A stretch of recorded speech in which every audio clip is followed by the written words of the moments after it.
Hi hello నమస్తే అందరు బాగున్నారా? ఈరోజు నేను గోంగూర పచ్చడి చేస్తున్నా.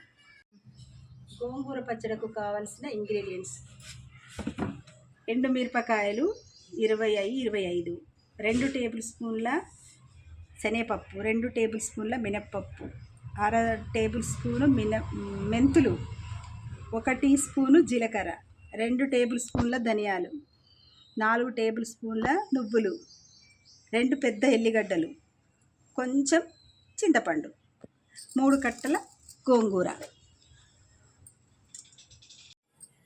ముందుగా స్టవ్ వెలిగించుకొని కడాయి పెట్టుకోవాలి. ఇప్పుడు 2 టేబుల్ స్పూన్ల నూనె పోసి ఉన్నాయి.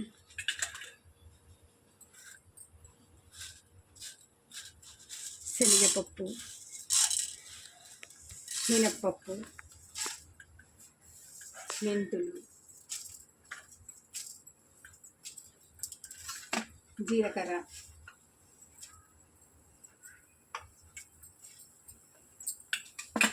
ధనియాలు,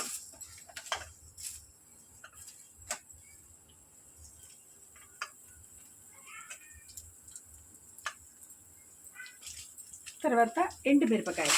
మన టేస్ట్కి తగ్గట్టు మనం ఎట్లా ఎక్కువ తినాలనుకున్న వాళ్ళు ఎక్కువ వేసుకోండి. నేనైతే ఒక 20 వేసిన.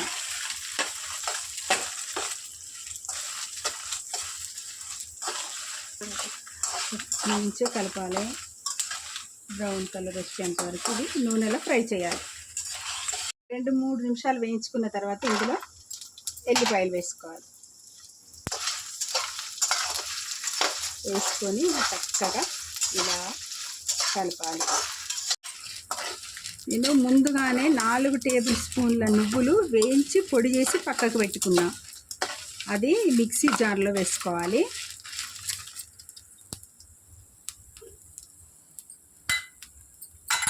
ఇప్పుడు ఈ వేగినవన్నీ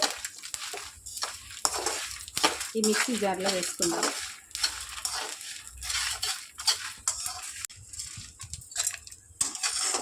మిక్సీ జార్లో ఇవన్నీ వేగినవన్నీ చక్కగా తీసుకొని ఇందులో వేసుకోవాలి. ఇలా మళ్ళీ 3 టేబుల్ స్పూన్ల నూనె వేసుకొని మనం ఇందాక కడిగి పెట్టుకున్న గోంగూర ఇందులో వేసుకోవాలి.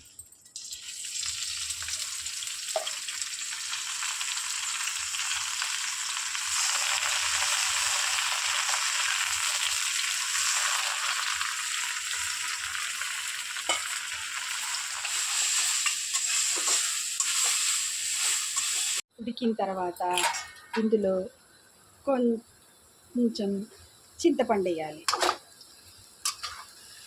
కొంచెం చింతపండు వేసి మంచిగా కలపాలి. ఇది మంచిగా దగ్గరకు అయ్యేంత వరకు ఇట్లా కలుపుతూ ఉండాలి. కాస్త నూనె తక్కువ ఉంటే మళ్ళీ పైనుండి కొంచెం ఒక 2 టేబుల్ స్పూన్ల నూనె వేయాలి. అడగంటకుండా ఉంటుంది. ఇలా దగ్గరికి అయిన తర్వాత స్టవ్ ఆఫ్ చేసుకోవాలి. ఇంతకుముందు మనం వేయించి పెట్టుకున్న పప్పులు, ఎండిన మిరపకాయలు, ఎల్లిపాయలు, నువ్వులు, జీలకర్ర,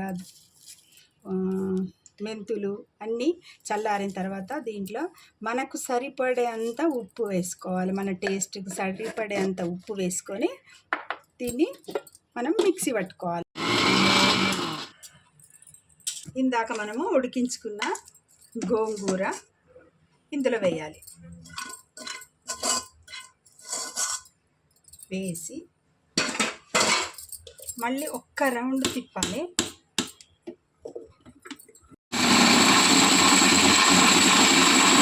ఇలా మెదిగిన తర్వాత మనము ఇలా కట్ చేసుకున్న ఉల్లిపాయలను ఇందులో వేసుకోవాలి. తింటుంటే పుల్లగా చాలా బాగుంటాయి.